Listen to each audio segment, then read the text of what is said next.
me today we have got a 2014 Mini 1 diesel. It's 1.5, and we have got lots of fault codes, glow plug fault codes, mass Airmass, and one thing or another. First thing we're going to do is jump in the car and we're going to have a little look at some live data.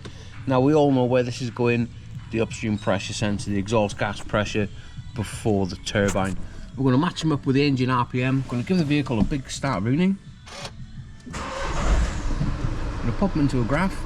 This is going to probably diagnose the Airmass fault. The blue is the engine speed and the orange is the pressure. And they're meant to be rising and falling together. As you can see, that back pressure is not even dropping. That is fully blocked.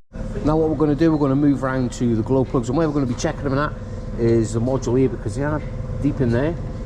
Just pop the plug off, and we'll get a little test lamp, put it on the battery positive, and inside there there's one big terminal and three little ones. With this being a 3-cylinder, there's only got 3 glow plugs in. And what we're going to do is that bulb now, if it's a good glow plug, it'll light up. If it's a bad one, it ain't going to light up.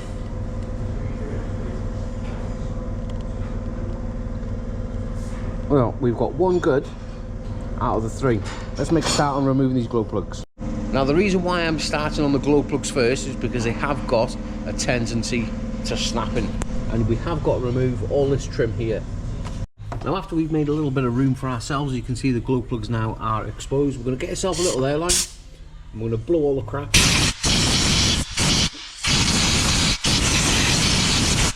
from around the glow plugs. Now once everything's clean, we're going to get some Launch Power Lube Plus.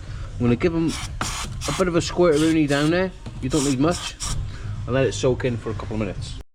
Now once you've left them soak for a little while, get yourself a 10mm on your quarter ratchet. Now I prefer to use a quarter ratchet. I don't know why, just got a better feel with it. Everybody has got their own different methods. I tell you what, drop a comment below and tell me yours. We're going to get these, well, we're going to back these glow plugs out now. Now if they are just a little bit tight, you can always work them back and two, and hopefully fingers crossed, they all come out. Now with a little bit of magic, I have got all the 3 glow plugs out, but however, the threads on them, you're not going to see this, because one thing I don't like about my GoPro, it doesn't focus close up. But the threads on them, they're almost smooth to touch. If you get a new one, they are quite rough. If I just put my camera down there for you now, you might see them just a little bit groggy. It's not the best of pictures. The GoPro's rather bonk close up, but they are quite kind of dirty. So what we're going to be doing is jumping around to a glow plug removal tool, and inside there is a tap, a little handle, and we're just going to clean them threads up. After we've cleaned all those threads down, now we're going to get the new glow plugs, and we're going to give a little bit of a coating with liquid moly glow plug and injector grease. And what we're going to do, where's my extension gone now? We're going to get these glow plugs, I'm going to get them plonked in, and they should go in now ever so easy. And once we've done it, we're going to look on technical data, and they are 13 Newton meters.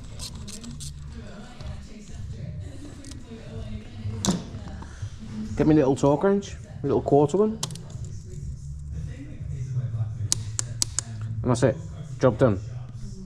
Then once you've got them all torqued up to spec, we can plug them all in. I'm going to give them one more check before we couple everything back together.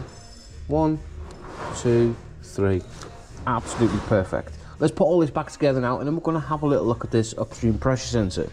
Once you've got that intake pipe out of the way now, be extra careful, because there is like a little breather on it and they go extra brittle. This time it has gone that bad, it is snapped. Look at it. Look at that. And they wonder why things fail. Anyway, back to the upstream pressure sensor.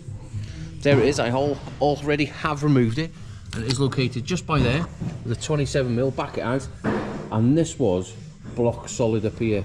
I'm probably going to have to order a new pressure sensor for this. We'll give it a try. If it doesn't fix it, we're going to have to order one anyway.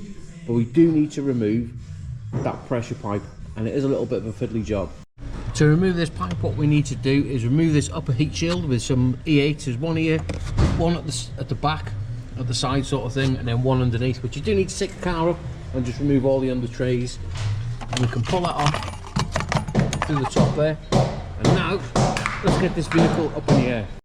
After we've got the vehicle in the air, what we need to do is jump underneath, and also there is another heat shield on the bottom of the turbo that we do need to undo.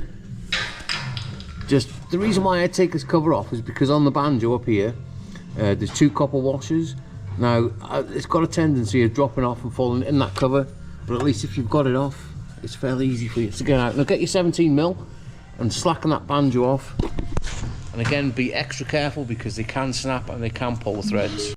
Now from yesterday's video we all know where this is going, but today what I've had to do is just do a little, put a cable tie around that clamp and the air blower just to keep it inside there because I've got nothing to clamp it onto. We're going to get the fire on it now, and we're going to get this unblocked.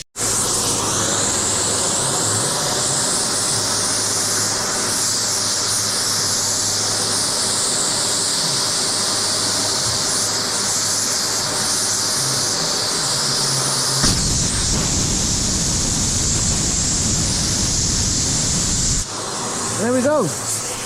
And there we have it. With a little bit of magic, that pipe now is unblocked. All we've got to do is just chuck it back together. Now with a little bit of magic, that car is now all back together.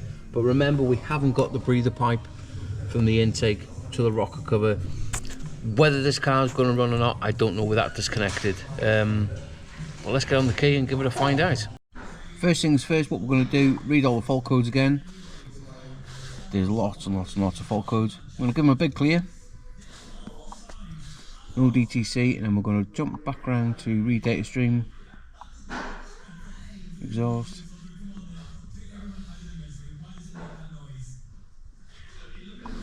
and go back now to engine speed, like so. Select it OK. It is fluctuating, so I'm hoping that sensor is OK. We pop it into a graph now, combine them, get on the key and give it a big start.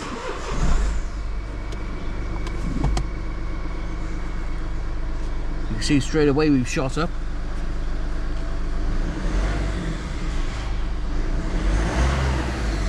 Perfect.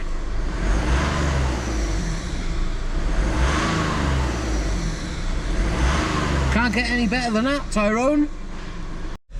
And that, just like that car now is back up and running, and the upstream pressure is reading as it should. Now as far as this car came in, there's hesitation and lots of EML faults on. The only one that I've got now is an air fault because I've got that pipe off there. It's reading unmeasured air, so it's going to chuck a fault, isn't it? But yeah, we've got 3 glow plugs and we've successfully unblocked that upstream pressure pipe. Now the new pipe is coming from BMW. It should be with me tomorrow, hopefully. But yeah, there's not much more I can do to this car, so yeah, let's get it sent.